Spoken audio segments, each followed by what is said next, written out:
Buenos días a todos. Como podéis ver, tengo juguetito nuevo. No tengo ni idea cómo funciona, ni si se va a grabar. Estoy haciendo la primera prueba, ¿vale? Lo acabo de abrir ahora, acabo de hacer el unboxing sin grabar ni nada. Espero que se grabe, ¿vale? Ya os digo, no se van a grabar cuando elaboremos los vídeos, no voy a meter literalmente la voz tal como está, de manera que si os da vergüenza hacer una pregunta para que no se quede grabado, no os preocupéis que en el formato final del vídeo no aparecerán, ¿vale? Entonces, a medida que vaya explicando el temario, evidentemente, todas las preguntas que tengáis me podéis parar en cualquier momento y me las decís. Voy a quitar esto, además. Bueno, ayer os explicamos un poquito cómo funcionaría la asignatura y os hicimos una pregunta, planteamos una pregunta, ¿vale? ¿Alguien sabe o lo habéis buscado, os habéis molestado un poquito, que esos son 2 minutos, y os sobra minuto y medio, que son 2,5 por 10 elevado a 30?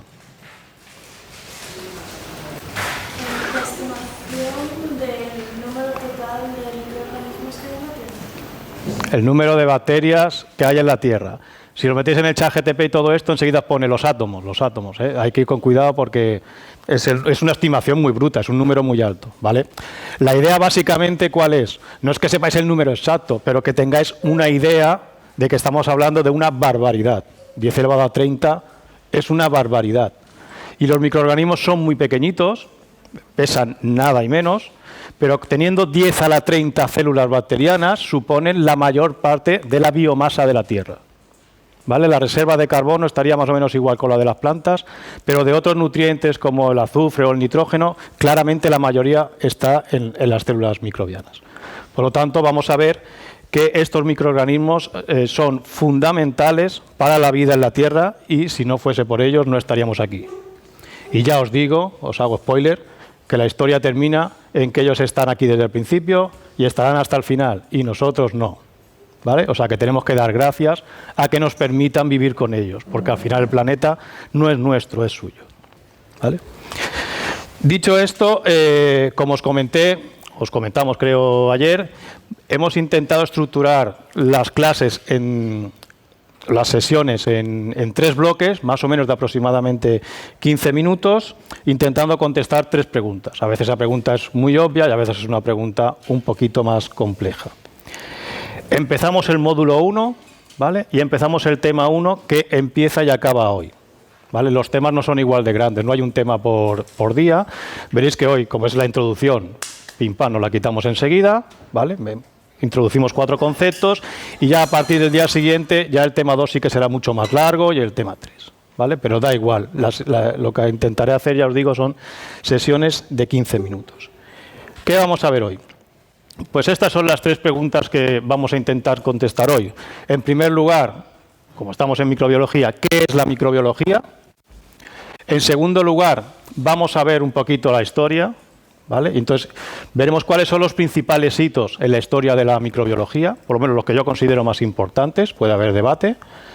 Y, en tercer lugar, como somos muy egocéntricos, pues vamos a ver qué nos afectan los microorganismos, es decir, cómo afectan los microorganismos al ser humano, ¿vale? Empezamos, pues, con el primer bloque, ¿vale? Con microbiología, y vamos a intentar contestar la pregunta de ¿qué es la microbiología? La respuesta es súper sencilla, seguro que lo sabéis, lo tenemos aquí, ¿vale? Es una ciencia, porque acaba en biología, bio, estudia la vida, y micro, pequeñito, ¿vale? Pues la microbiología es el estudio de los seres vivos pequeñitos, ¿vale? Que llamamos microorganismos, ¿vale? La microbiología se podría definir como el estudio de los microorganismos, y un microorganismo sería un organismo pequeño. ¿Dónde está el límite? Pues antes era muy sencillo, decías, los que no se podían ver a simple vista, ¿vale? Necesitabas un instrumento, ayuda, para poder observarlos debido a su tamaño. Hoy en día veréis que hay microorganismos que se pueden ver a simple vista, ¿vale? No necesitas un microscopio, ¿vale? Pero en general este sería el concepto. Y estudiaremos los microorganismos desde una serie de puntos de vista, ¿vale? Vamos a estudiar los microorganismos desde el punto de vista estructural y cuáles son sus componentes. Estudia también cómo funciona, y el estudio de los microorganismos nos ha ayudado mucho a comprender cómo funcionan las células en general, no solamente los microorganismos. ¿Cuál es su diversidad? y cómo han ido evolucionando. Veremos que ha habido una evolución muy importante desde el inicio de la vida y los microorganismos han sido los principales protagonistas. Vamos a ver dónde viven, veremos que viven en ámbitos muy diferentes, cómo se relacionan entre ellos, cómo se asocian y cómo cooperan, o a veces pelean, ¿vale? No siempre es todo tan bonito. Y finalmente, cómo influyen los microorganismos al mundo en general y a los seres vivos, y en particular a nosotros. ¿Vale? ¿Qué son los microorganismos? Pues aquí tenéis una foto que me encanta, es preciosa, es del Museo Nacional de Ciencias Naturales. Y aquí tenéis representados un montón de diversos tipos de microorganismos, con colorines, con distintas micrografías electrónicas, fotos directamente. Y aquí tenemos bacterias, tenemos parásitos, tenemos hongos, etcétera, etcétera. ¿Vale? Como podéis ver, es una plétora inmensa de distintas formas, tamaños y distintos tipos de seres vivos. Pues aquí, por ejemplo, tenéis las bacterias típicas, luego por aquí tenéis unos hongos, algunos parásitos por aquí, organismos fotosintéticos, etcétera, etcétera. ¿Vale? Para que veáis la cantidad de microorganismos que tenemos en el ambiente. Pero los microorganismos no solamente están en el ambiente, ¿vale? Los microorganismos también están en nuestro cuerpo. Y aquí nos podemos plantear incluso ya preguntas más de tipo filosóficos, ¿vale? Tened en cuenta la cantidad de células que hay en nuestro cuerpo que no son humanas. Aquí tenéis una comparativa más o menos reciente. Hace unos años se pensaba que había 10 veces más bacterias que células humanas. Lo que te hace pensar entonces que somos humanos o bacterias y tengo más células bacterianas. ¿Vale? Para que veáis la importancia de las bacterias, que veremos que juegan un papel fundamental también en nuestra salud, no solamente en la enfermedad, que es lo que uno piensa enseguida, parece que solamente son malas para causar infecciones, pero también juegan un papel vital para la salud y el mantenimiento de nuestro cuerpo. Esto nos lleva a cabo al concepto que se llama como holobionte. Holobionte es un concepto, un término que introdujo Lynn Margulis, que era una bióloga que ya murió la década pasada, que no era una científica convencional, ¿vale? Era una gran eminencia, era una genio, ¿vale? Porque los científicos normalmente nos dedicamos a estudiar una cosa, un punto en concreto, nos enfocamos en eso. Y esta mujer tenía una visión súper amplia. ¿Vale? Era capaz de ver las cosas desde arriba, coger la información que distintos científicos iban recopilando e ir más allá. Entonces aplicaba este tipo de conceptos y vio que realmente había lo que ella definió como holovidentes, que eran entidades formadas por distintos organismos. ¿Vale? Entonces esto sería como una unidad ecológica. No podríamos vivir nosotros, por ejemplo, sin las bacterias. Este es el concepto, ¿vale? Una cosa que podría ser bastante sorprendente, pero que realmente, insisto, fijaos que tenemos la misma cantidad de células bacterianas que humanas. ¿Cómo son estas bacterias? Bueno, ¿cómo son estos microorganismos? ¿Vale? Me voy a enfocar mucho en bacterias a lo largo del curso, pero recordad que cuando hablamos de microorganismos estamos hablando de todos estos organismos pequeños. Podemos encontrar dos estructuras celulares diferentes que pueden mantener cosas en común. En primer lugar, todas tienen una membrana celular, esto ya lo habéis visto, que está envolviendo el citoplasma, donde encontramos las macromoléculas y la maquinaria celular para funcionar, y los ribosomas para la síntesis proteica. ¿Vale? Por encima de esta membrana, en muchas ocasiones aparece una pared celular que confiere rigidez. En el caso de los microorganismos, prácticamente todos tienen una pared celular, las plantas sabéis que también, y los animales, salvo algunas excepciones, no tienen esta pared celular. Y luego aparecerían unas diferencias en dos tipos de estructura, que son los procariotas y los eucariotas, que son diferencias en tamaño y en complejidad. El tamaño de las eucariotas, en general, siempre es mucho más grande que las procariotas. Si habéis oído la teoría del endosimbionte, pues sabéis que algunos de estos orgánulos son precisamente células procariotas que se han internalizado, por lo tanto el eucariota tiene que ser más grande. Y además la estructura de la célula procariota es claramente mucho más sencilla que la célula eucariota. ¿Vale? La célula procariota tendríamos el material genético más o menos dentro del citoplasma. Está organizado, lo veréis con Rafa, pero no tan organizado como las eucariotas. Y en las células eucariotas aparecen una serie de estructuras que llamamos orgánulos que nos permiten compartimentar algunas funciones. ¿Vale? Tenemos las mitocondrias, el aparato de Golgi, podría haber cloroplastos si son fotosintéticas, etcétera, etcétera. ¿Vale? Estas estructuras me sirven ya para diferenciar tres tipos de lo que se conoce como dominios, ¿vale? Agrupaciones de los seres vivos, no solamente de los microorganismos, de los seres vivos en general.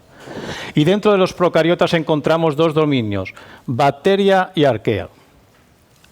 Cuando hablamos de bacterias en general, habría que englobar estos dos tipos de organismos, ¿vale? Pero las bacterias que vosotros conocéis, si yo os preguntara, dame 3 nombres de bacterias, seguramente los 3 nombres que me dieseis serían de este tipo de aquí, de bacterias, que se suelen conocer, para aclararlo, como eubacterias, auténticas bacterias.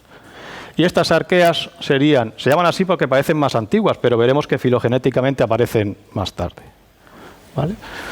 Y por último ya tendríamos la estructura eucariota, que correspondía a microorganismos más evolucionados y evidentemente a todos nosotros. ¿Cuáles son las propiedades de las células microbianas?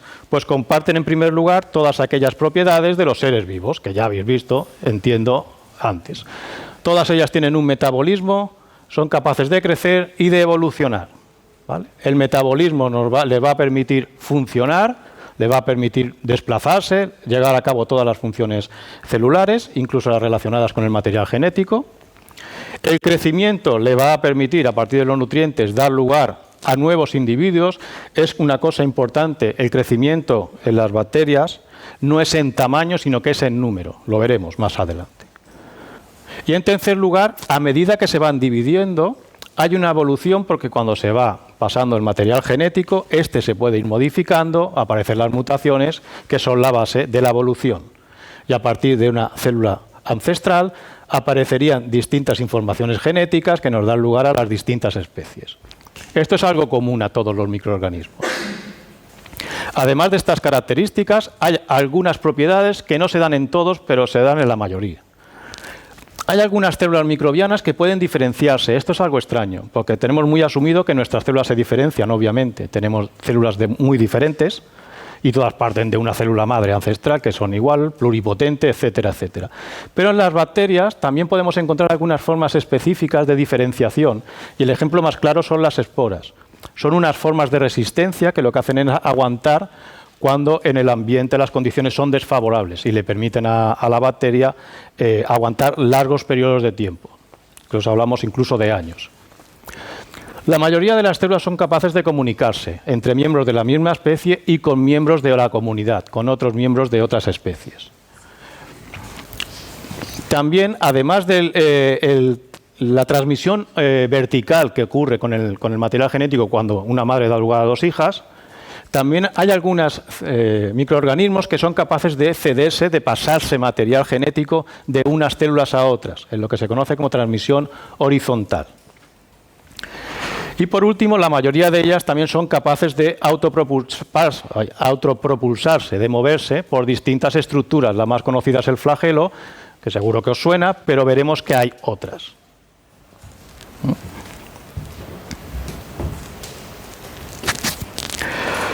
Como os he dicho, los microorganismos están aquí desde siempre y vinieron para quedarse, ¿vale? Entonces, aquí tenéis un poquito la escala del tiempo de la Tierra. Se estima que más o menos hace casi 5.000 millones de años se originó la Tierra, y el origen de la vida estaría aproximadamente en los 3.800 millones de años, por aquí más o menos, ¿vale? Distintos componentes se asociaron, como fuese, y dieron lugar a una entidad que era capaz de automantenerse y dar copia, reproducirse, etcétera, etcétera. ¿Vale? Aproximadamente unos 500 millones de años más tarde aparecieron las primeras bacterias fotótrofas, capaces de llevar a cabo la fotosíntesis, que eran anoxigénicas porque no había oxígeno en el ambiente. ¿Vale? Son las bacterias rojas y verdes que veis aquí del azufre, y aproximadamente 1.000 millones de años más tarde aparecieron los primeros organismos fotosintéticos oxigénicos, es decir, capaces de utilizar el oxígeno y de liberarlo al exterior. Y aquí es donde empieza la vida del resto de los mortales. Aquí es cuando empieza a sintetizarse oxígeno y va aumentando los niveles de oxígeno hasta los actuales. ¿Vale?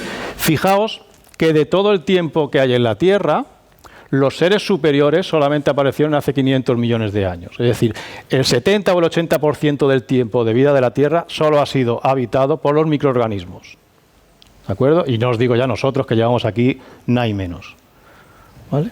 Es decir, que las condiciones de la Tierra actuales dependen de estos seres vivos, ¿vale? De su funcionamiento. Estas serían las cianobacterias que os hemos visto hoy. Y una cosa importante que también aprovecho, yo lo digo, el oxígeno que hay en la Tierra siempre nos han enseñado que son las plantas que hacen la fotosíntesis y demás. La mayor parte del oxígeno de la Tierra lo hacen estas señoras de aquí. Las plantas sí que generan evidentemente mucho oxígeno, pero estas son los responsables de los niveles que hay, ¿vale? Generan bastante más. Todos estos microorganismos que hemos visto que aparecieron a lo largo del tiempo derivan a partir de un ancestro común que recibe el nombre de LUCA, ¿vale? Que sería el acrónimo en inglés del último ancestro común universal. Es decir, una célula a partir de la cual se empezó a diferenciarse y dar lugar a los 3 dominios que tenemos hoy en día. ¿Vale? Como podéis ver, en primer lugar aparecieron bacteria y arquea, y luego a partir de arquea ya derivaron las eucariotas. Es algo un poco contraproducente, porque lo primero que pensábamos cuando se descubrieron las arqueas es que eran más antiguas. Entonces parecía que los eucariotas vendrían de aquí, pero por lo que se ve en los análisis filogenéticos están relacionados más con las arqueas, y es bacteria la más antigua.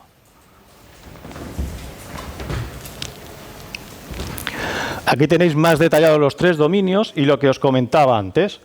Todas las bacterias que conocéis prácticamente, seguramente, están aquí. ¿Vale? Fijaos, al inicio de la vida tenemos bacteria y arquea, y luego a partir de aquí nos aparecen los eucariotas con todos los microorganismos eucariotas de pequeño tamaño y también ya los seres superiores, que estarían en esta parte de aquí que aparecieron al final. Fijaos que los arqueas tienen nombre: Thermoplasma, Thermococcus, Thermometanobacterium. Son bacterias, lo veremos, un poco extrañas, ¿vale? Que son extremófilas la mayoría de ellas, o la mayoría de los extremófilos son arqueas, no todos, lo veremos. Y son un poco curiosas y se descubrieron mucho más tarde, ¿vale? Y ya os digo, la mayoría de las bacterias que conocéis están aquí. Fijaos que cuando analizamos el material genético de los cloroplastos y las mitocondrias, que sabéis que tienen ADN propio, se encuentran aquí. Aquí está el cloroplasto y aquí las mitocondrias. Esto apoya lo que es la teoría endosimbionte de que una eubacteria se metió dentro de otra para dar lugar a las células eucariotas, ¿vale? Todos estos microorganismos se encuentran en el ambiente viviendo en lo que se conoce como comunidades. Llamamos población al conjunto de células que provienen de la misma madre, para entendernos, ¿vale? Y luego comunidades sería el conjunto de poblaciones. Entonces aquí tenéis 3 ejemplos de poblaciones. Este sería del agua del lago Michigan. Esto es de un sedimento marino, ¿vale? Que podéis ver distintos colorines y tamaños. Y por último, esto que tenéis aquí es vuestra lengua. Estos son los microorganismos que hay en la superficie de un raspado de la lengua. Lo que os decía, tenemos un montón de microorganismos y de distintos tamaños, de distintas especies. Ya os digo que los microorganismos se encuentran por todo, en todos los ambientes, y nosotros tendemos a pensar pues, en los ambientes normales, ¿vale? Donde podríamos sobrevivir nosotros. Pero se ha visto que en aquellos ambientes donde se supone que no es posible la vida, ambientes extremos, en determinadas características, se ha detectado la presencia de microorganismos, que son los microorganismos que llamamos extremófilos. Son extremófilos porque les gustan vivir en condiciones extremas. No es que las soporten, es que les gustan. De hecho, si las sacas y las llevas a lo mejor a un ambiente normal, se morirían, porque se han adaptado tanto a ese ambiente que no son capaces de persistir en el otro, ¿vale? Cuando hablamos de situaciones extremas, hablamos de temperaturas extremas, pH, presión o sal. Pueden ser temperaturas muy altas o muy bajas, entonces tendríamos hipertermófilos o psicrófilos, pH bajos o ácidos, acidófilos o alcalófilos, y así tenéis un montón de clasificaciones. Fijaos que la mayoría de ellas son arqueas, pero no exclusivamente, ¿eh? No, que no os quede en la cabeza esa idea, que generalmente está bastante arraigada, de que todos los extremófilos son arqueas. No es cierto, ¿vale? Cada vez se conocen más extremófilos del dominio de bacteria. Y aquí tenéis ejemplos de condiciones, es decir, hay bacterias que pueden, o arqueas, que pueden vivir hasta 120 grados, otras pueden vivir por debajo de 12 grados bajo cero, los que están en el hielo marino, y luego a presiones brutales. En las fosas abisales hay bacterias que aguantan más de 1000 atmósferas de presión, que eso es una barbaridad, ¿vale? Solo a modo de ejemplo. No hablaré más de esto porque esto forma parte del trabajo vuestro de los seminarios del primer bloque, ¿vale? Os tocará trabajar a vosotros. ¿De acuerdo? Pues hasta aquí, digamos, la primera parte. Nos hemos situado un poquito lo que son los microorganismos en la microbiología, un poquito los grupos de los microorganismos y también un poquito la escala evolutiva, ¿vale? Ahora vamos a empezar un poquito con la historia y ya os digo que los hitos, os he puesto yo los que considero más importantes, he puesto 6, se podrían poner más o se podrían poner menos. La mayoría de estos, seguramente, todos los microbiólogos estaremos de acuerdo. Igual hay algunos que no están de acuerdo conmigo, pero bueno. El primer hito fundamental es la aparición de la microscopía. Obviamente estamos hablando de microorganismos y, por lo tanto, para poder observarlos y estudiarlos necesitamos aumentar aumentar su tamaño, no, utilizar instrumentos que nos permitan aumentar esa imagen, ¿vale? El microorganismo tiene el mismo tamaño, obviamente. Aquí jugaron un papel muy importante Robert Hooke y Antony Leeuwenhoek.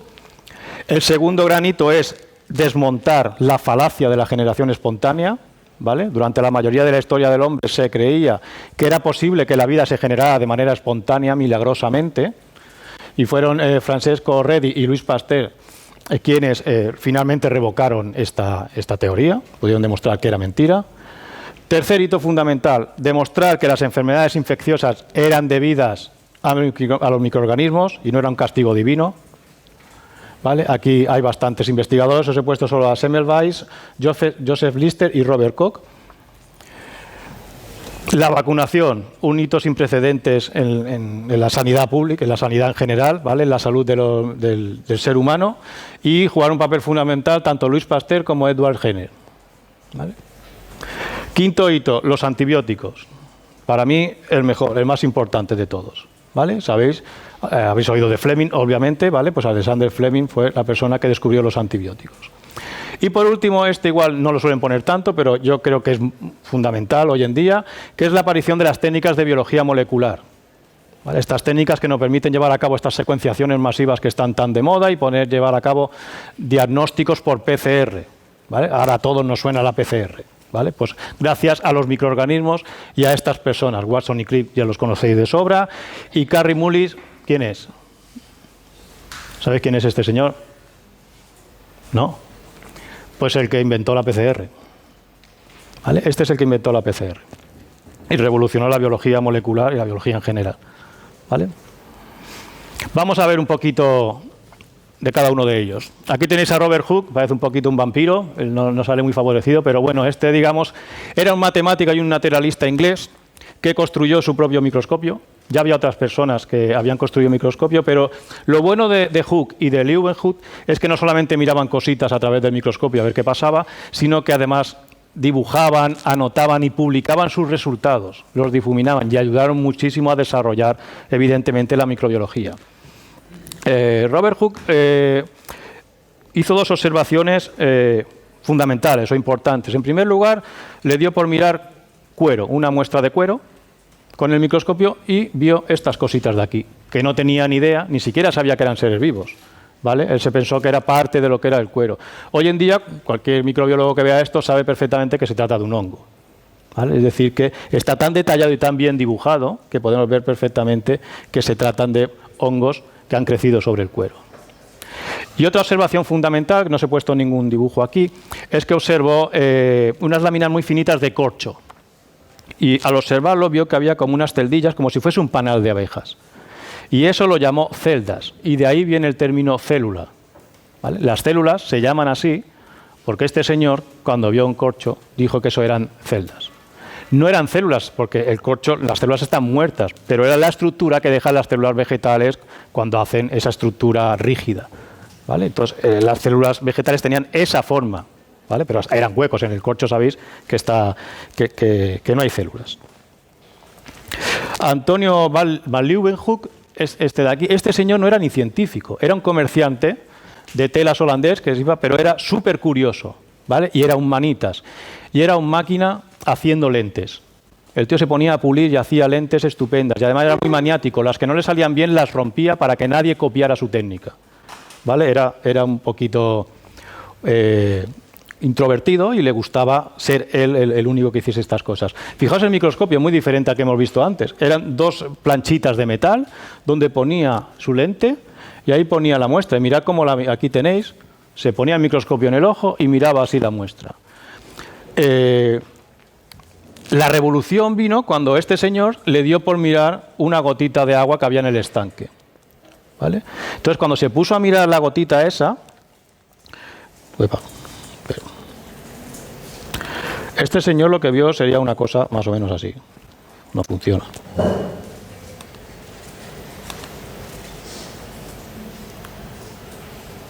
Vamos a ver.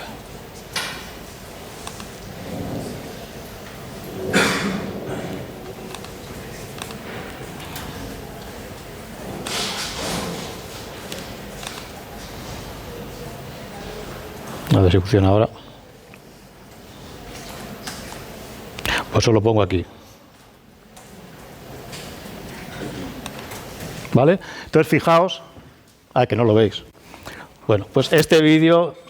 Vamos a ver, ¿por qué no se ve? Ahora. ¿Vale? Imaginaos cómo se quedaría cuando empezó a mirar la hoja y empezó a ver una serie de bichitos ahí que se iban moviendo. Unos seres que evidentemente estaban vivos y que se iban desplazando de un lado a otro. ¿Vale? Les llamó animáculos, ¿vale? Y se cree que es, bueno, se considera que Leeuwenhoek es la primera persona que observó bacterias vivas, ¿vale?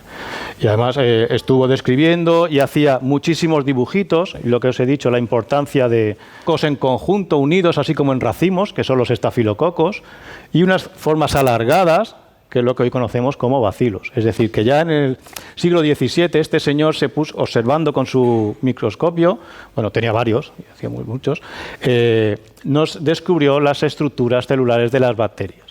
Por eso se le considera el padre de la microbiología o uno de los fundadores de la microbiología. El siguiente que vamos a hablar es Louis Pasteur. Louis Pasteur hizo un montón de cosas. Vamos a hablar solamente de la generación espontánea, pero estos eran genios que se dedicaban a muchas cosas, ¿vale? Trabajaban en enfermedades infecciosas, etcétera, etcétera. Era un químico que finalmente consiguió desmintió la generación espontánea, es decir, el hecho de que la vida surgía de manera espontánea a partir de seres inertes, carne putrefacta o trapos sucios, mediante este experimento que era muy ingenioso. Antecedentes de él lo que hacían era introducir un medio de cultivo, agua con azúcar, comida o algo, o carne putrefacta dentro de un frasco, lo esterilizaban y luego lo cerraban. Lo cerraban y lo esterilizaban para evitar que entrara nada dentro. Entonces, evidentemente, no se contaminaba. Decía, no hay generación espontánea porque no sea. Pero los detractores, los que estaban a favor de la generación espontánea, decían que al dejar eso cerrado y al quemarlo, alterábamos la atmósfera y impedía que se generara nueva vida. Entonces el truco suyo fue dejar el frasco el recipiente, abierto y en contacto siempre con el aire exterior. Y para ello lo que hizo fue, introdujo como si fuese un medio de cultivo, ya os digo, algo azucarado. En primer lugar luego quemó el cuello largo y le dio esta forma de lo que se conoce como cuello de cisne, como un serpentín, que el truco está en que esto es como una trampa, ¿vale? Es un sinfón como el que hay en el baño para evitar los malos olores. Y luego lo que hizo es esterilizar el líquido con calor, de manera que esto quedaba estéril, pero cuando salía todo lo que había aquí dentro, y lo dejaba abierto, no se tapaba. El aire, evidentemente, podía entrar aquí en cualquier momento. No podíamos decir que habíamos modificado la atmósfera porque estaba en contacto con esta. Sin embargo, el truco, la habilidad de Pasteur fue ver que en este serpentín, en este cuello de cisne, las partículas podían entrar, pero se quedaban atrapadas aquí. Y no llegaban a entrar nunca aquí. De manera que a lo largo de mucho tiempo, hasta años, algunos de ellos, no se contaminaban. Y para demostrar que sí que había microorganismos o que había algo que podía entrar y contaminarlo, algunos de estos matraces los giraba de manera que el líquido entrara en contacto con esta zona de aquí. No salía con esta zona de aquí. Entonces, al volverlo, enseguida se contaminaba. Entonces, de esta manera demostró que era necesario que hubiese partículas o microorganismos para generar vida. Es decir, que la vida provee de un ser vivo anterior, no se genera mágicamente. Robert Koch también trabajó en antrax, trabajó en un montón de enfermedades, en botulismo, hizo un montón de cosas, pero su aportación fundamental fue el demostrar que las enfermedades infecciosas eran debidas a los microorganismos. Antes se pensaban que eran miasmas, que decían, es decir, como unos castigos divinos, unos humores, unos humos que salían de los cuerpos o de la tierra que te enfermaban, ¿vale? Sin embargo, él fue capaz de demostrar que eran microorganismos, eran seres vivos los que provocaban estas infecciones. Y para ello, muy resumidamente, estableció los 4 postulados de Koch para poder asignar el agente etiológico a una enfermedad. Y estos postulados todavía se utilizan hoy en día, ¿vale? Son la base de la sanidad moderna y básicamente dicen lo siguiente. En primer lugar, para que un microorganismo sea patógeno y consideremos que es el responsable de una enfermedad, tiene que estar siempre en el animal o en el paciente, ¿vale? Él trabajaba con animales, obviamente, ¿vale? Un animal enfermo tiene que tener dentro al microorganismo. Segundo postulado, cojo una muestra del animal y lo puedo aislar en cultivo puro en el laboratorio, ¿vale? Tercer postulado, una vez que lo tengo en cultivo puro, si yo se lo inoculo a un animal sano, enferma, con los mismos síntomas, evidentemente. Y cuarto postulado, a partir de este nuevo animal enfermo, lo puedo aislar de nuevo el mismo microorganismo y tiene que ser igual al primero. Si esto ocurre, asumimos que este patógeno es el responsable de esta enfermedad, ¿vale? Y estos 4 postulados, ya os digo, se han ido modificando, tienen sus limitaciones, etcétera, etcétera. Pero son la base del estudio de las enfermedades infecciosas, ¿vale? Jenner fue el primero que llevó a cabo una vacunación, ¿vale? Si lo hubiese hecho hoy, estaría en la cárcel. ¿Qué hizo? Él se dio cuenta que las ganaderas que trabajaban con vacas casi nunca enfermaban de viruela, que por aquella época era una enfermedad, bueno, sí, es mortal la viruela, pero en aquella época además provocaba epidemias, era muy grave, ¿vale? Y vio que las que estaban trabajando con vacas no enfermaban tan grave. Las vacas tienen una viruela, una enfermedad, una viruela distinta, que es la viruela bovina, y cuando se infectaban con este patógeno, vieron que las ganaderas tenían síntomas mucho más leves que con la viruela humana. Pues este señor decidió que a partir del pus que había en las pústulas que tenía esta ganadera, Sarah Nelmes, hay nombre y todo, se las inyectó al pobre James, que era el hijo de su jardinero. James estaba estupendo, ¿vale? Estaba sano. Entonces le provocó la enfermedad, la viruela bovina, ¿vale? Cuando se recuperó, lo que hizo fue, se fue a otra señora que tenía la viruela humana, la chunga, le cogió muestras y se las metió al niño. Y vio que no desarrollaba la viruela humana, o por lo menos no la forma grave. Es decir, que estaba protegido de alguna manera. Esto lo repitió con 19, iba a decir voluntarios, pero no sé si eran voluntarios más, y demostró el efecto de la vacunación, es decir, que la exposición al patógeno previa te protegía de sus efectos. Y esta es la base de la vacunación que ha salvado millones de vidas, ¿vale? Y gracias a la cual probablemente la mayoría de todos de nosotros esté aquí. Alexander Fleming. ¿Qué voy a decir de Alexander Fleming? Ya sabéis qué hizo, ¿no? Descubrió la penicilina. Y la descubrió de una manera muy accidental. Es decir, al parecer no era muy limpio, trabajando en el laboratorio, tenía un laboratorio que era un poco desastre y dejaba las placas por ahí. Entonces, antes de Semana Santa, por lo que se ve, terminó un experimento y en vez de recogerlo, dejó todo allí, se fue de vacaciones y cuando volvió empezó a hacer limpieza y se encontró que en algunas de las placas donde había crecido Staphylococcus aureus, que era con quien él trabajaba, le había crecido un contaminante, ¿vale? Cuando lo analizó se dio cuenta de que era un hongo y llamó penicillium. Pero lo más importante es que donde había crecido el hongo, en esa placa, alrededor todos los estafilococos habían muerto, no crecían. Entonces él dedujo que el hongo estaba liberando una sustancia que estaba matando, inhibiendo el crecimiento de este estáfilo. Y así descubrió la penicilina, ¿vale? Ya os digo, probablemente el hito más importante desde el punto de vista de las enfermedades infecciosas. Y por último, Kary Mullis, ya os digo, es el que describió el procedimiento para la PCR y se le ocurrió, dice, mientras estaba conduciendo con su novia por la noche, se estaba aburriendo y se le ocurrió cómo hacer esto, que básicamente es de manera específica, supongo que ya habéis visto la PCR lo que es, hacer un montón de copias para aumentar y poder detectarlo. ¿Vale? Esto es ya os digo, es la base de la PCR, de un montón de pruebas diagnósticas, de la secuenciación y de la genómica. ¿Vale? Es fundamental hoy en día. Y el tercer bloque que vamos a dedicar, que nos queda, bueno, sí, estamos bien de tiempo, sería ver cómo los microorganismos, hemos visto ya buena parte de ello, ¿vale? Cómo afectan los microorganismos al ser humano. ¿Vale? Siempre cuando hablamos de microorganismos, de bichos, son malos. Son los que nos provocan enfermedades y demás. Y es verdad, aquí tenéis, son una de las causas más importantes de mortandad, y aquí tenéis una comparativa entre las causas de muerte del ser humano en el 1900, hace un siglo, y en la actualidad. Y como podéis ver, hace solo un siglo, las 3 causas más importantes de muerte del ser humano eran infecciones, eran causadas por los microorganismos. Y del top 10, 5 de ellas eran infecciones, ¿vale? Eran causadas por los microorganismos. Hoy en día, afortunadamente, gracias a lo que acabamos de ver, a las técnicas de vacunación, al uso de los antibióticos, al conocimiento, al estudio de los microorganismos, que sabemos cómo se propagan, como hemos visto con Koch, por ejemplo, ¿vale? Podemos estudiar esos mecanismos de transmisión. Sabemos que hay que lavarse las manos, ¿vale? Pues esa cosa que parece evidente, pues muchas de las mujeres morían al dar a luz del parto, pero no en el parto, sino después porque se infectaban. ¿No? Había un chiste de los cirujanos antiguos que decía, la cirugía fue un éxito, pero murió.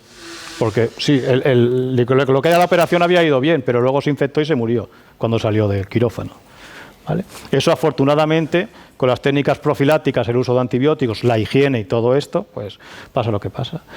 Lo tenemos muy asentados. Ahora, claro, vosotros venís de la pandemia, bueno, vosotros y yo también, ¿eh? Pero bueno, nosotros ya habíamos con la gripe A, ya habíamos visto una cosa anterior, donde como que se había relajado mucho el tema de la higiene y tienen que venir pandemias de este tipo y brotes importantes para que nos demos cuenta de que una cosa tan sencilla como la higiene de manos es fundamental para evitar la transmisión de las enfermedades. ¿Vale? Por lo tanto, pues nada, estamos salvados. Fijaos, ya prácticamente nadie se muere de enfermedades infecciosas. ¿Vale? ¿Qué va a pasar? Está previsto que pase si no cambian las cosas. En el año 2050, que no queda tanto, la principal causa de muerte del ser humano serán infecciones causadas por microorganismos resistentes a antibióticos. ¿Vale? Es un problema que hace 20, 30 años que estamos avisando, es que yo hice la tesis en resistencia a antibióticos, ya se hablaba, ni caso, y ahora ya parece que hasta la OMS ya lo ha puesto para ponernos las pilas. Ya hay microorganismos que son resistentes a todos los tratamientos, ¿vale? Es decir, que como te toque ese, bueno, hay otro tipo de tratamiento, pero vamos, que lo que era tan sencillo como dar penicilina y se curaba a la gente, esto cada vez es más complicado. ¿Vale? Y además se están diseminando precisamente los clones más resistentes. Por lo tanto, es muy importante la concienciación del uso adecuado de los antimicrobianos. ¿Vale? Es decir, estamos aquí, pero vamos para allí. Pero no todo es malo, ¿eh? No todo es malo. Ahora todo lo que vamos a ver es bueno. O sea, imaginaos, de todo lo que estamos viendo de los microorganismos, tenemos una parte mala, que es la que nos acordamos siempre, pero ahora tenemos un montón de cosas buenas. ¿Vale? En primer lugar, su aplicación en la agricultura y ganadería. Su presencia es fundamental para el crecimiento de muchas plantas. Supongo que habéis oído hablar de las micorrizas, que son esas estructuras que hay en las raíces de las leguminosas, por ejemplo, y en otras plantas. Pues aquí lo que hay es bacterias que son capaces de fijar el nitrógeno y facilitan el crecimiento de manera muy importante. Además, en el mismo suelo, las bacterias participan en el ciclo de un montón de nutrientes, del nitrógeno, del azufre, etcétera, etcétera, y son las únicas que son capaces de recuperar determinadas formas químicas para devolverlas a otras formas que pueden ser utilizadas por el resto de seres vivos. También en la ganadería son importantes y de hecho son fundamentales para que, por ejemplo, los rumiantes puedan consumir o degradar la celulosa mediante fermentaciones microbianas para dar lugar a los nutrientes, ¿vale? Si no, no serían capaces de alimentarse a partir de la hierba. Además de los animales y las plantas, ya lo hemos hablado, son muy importantes para el mantenimiento de nuestro cuerpo. ¿vale? Hablamos de microbioma humano al conjunto de microorganismos que habitan en nuestro cuerpo, ¿de acuerdo? Y el que más se conocía, más se estudiaba, normalmente era el del aparato digestivo, ¿vale? Sabemos que hay algunos nutrientes que nosotros somos incapaces de digerir por nosotros mismos, y entonces es necesaria la presencia de bacterias que metabolicen esos compuestos, algunas vitaminas y algunos metales que necesitamos, pero sobre todo vitaminas, ¿vale? Y otros precursores, que gracias a su modificación somos capaces de absorberlos. Si no, los consumiríamos y tal como entran, saldrían, ¿vale? No solamente llevan a cabo la función esta digestiva o de obtención de nutrientes, que sería más específica del aparato digestivo, las bacterias están por todo el cuerpo, ya lo hemos dicho, y llevan un papel fundamental defensivo, ¿vale? Se encuentran en la piel, en la boca, en las mucosas, etcétera, etcétera. Y estas bacterias comensales lo que se hacen es suponer una barrera para que otros microorganismos que puedan colonizar la piel y luego intentar infectarnos no puedan pasar, porque tienen que competir con nuestras amigas. Lo mismo ocurre a nivel en la boca. En la boca tenemos un montón de microorganismos, pero no todos ellos son malos. El problema es cuando hay una descompensación de esa población que permite que crezcan los que son patógenos, los que provocan las caries, los problemas con las encías, etcétera, etcétera. Los microorganismos también son súper útiles en la alimentación y de hecho el ser humano hace miles de años que está obteniendo alimentos usando microorganismos sin saberlo. Ahora ya sabemos que muchas de las fermentaciones las hacen los microorganismos, que tenemos fermentados y tenemos lácteos, tenemos quesos, tenemos bebidas alcohólicas y demás. Pero esto no se sabía antiguamente y ya lo tenían. La cerveza y el vino tienen miles de años, ¿vale? Y el queso y todo esto. Pues bien, la obtención de muchos de estos alimentos requiere la participación de microorganismos que llevan a cabo distintos tipos de fermentaciones y en función del tipo de fermentaciones que hagan van a dar lugar a distintos productos. Y estos productos son los responsables de que tengamos pues alcohol en las bebidas alcohólicas, acético en los encurtidos y tengamos el queso más concentrado o los yogures debido al ácido láctico, ¿vale? Es decir, que juegan un papel fundamental, son buenos. También quiero decir que dentro del grupo de la alimentación también juegan un papel malo, ¿vale? Como sabéis, los microorganismos son los responsables de que los alimentos se estropeen, ¿vale? Porque hay alterantes que se pueden cargar los alimentos y hacen que no sean comestibles. Y luego están, además de los alterantes, que son los que alterarían la composición de los alimentos, los patógenos, que esos son los que provocan las toxoinfecciones alimentarias, es decir, las gastroenteritis que pillas cuando te comes un alimento en mal estado, ¿vale? Por lo tanto, aquí sí que juega un papel muy importante la prevención y el tratamiento de los alimentos, sobre todo los procesados, para evitar este tipo de infecciones que de vez en cuando siguen ocurriendo. Algunos microorganismos en particular también continuamos con esta capacidad de llevar a cabo fermentaciones, en este caso alcohólicas, se utilizan para obtener energía, ¿vale? Y estos microorganismos son capaces, a partir de fuentes vegetales, como tenéis aquí, pueden ser alimentos o pueden ser hierbas que no son útiles desde el punto de vista alimentario, pueden utilizarse como sustrato para que estos microorganismos lleven a cabo fermentaciones, como vemos aquí, de la glucosa y liberen grandes cantidades de etanol. Cuando esto se hace a gran escala, como tenemos aquí en unos reactores, unos bioreactores, se consigue etanol que puede utilizarse como biocombustible. Hay distintas utilidades, distintos alimentos que se utilizan. Al principio se empezó a utilizar alimentos comestibles, lo cual, desde el punto de vista ético, no estaba bien visto, porque claro, hay gente que se está muriendo de hambre y estamos aquí quemando maíz para mover los coches, ¿no? Entonces, hoy en día ya se está intentando utilizar plantas que no sean comestibles, que no se utilicen como alimentos normalmente, ¿vale? Pero esta industria empezó así, estaban arrasando cultivos que habían en África y se estaban muriendo la gente en África de hambre y al lado había campos de comida que los arrasaban para quemarlos, o sea, para utilizar esto. Entonces, ahora ya estamos en un nivel mucho más elevado, pero al principio de todo, esto lleva un par de décadas como mínimo, ¿vale? Pero al principio la verdad es que era una cosa un poco indecente como mínimo. ¿Vale? Además, relacionada con la energía, pues con los combustibles fósiles, también los microorganismos se utilizan como biodegradadores.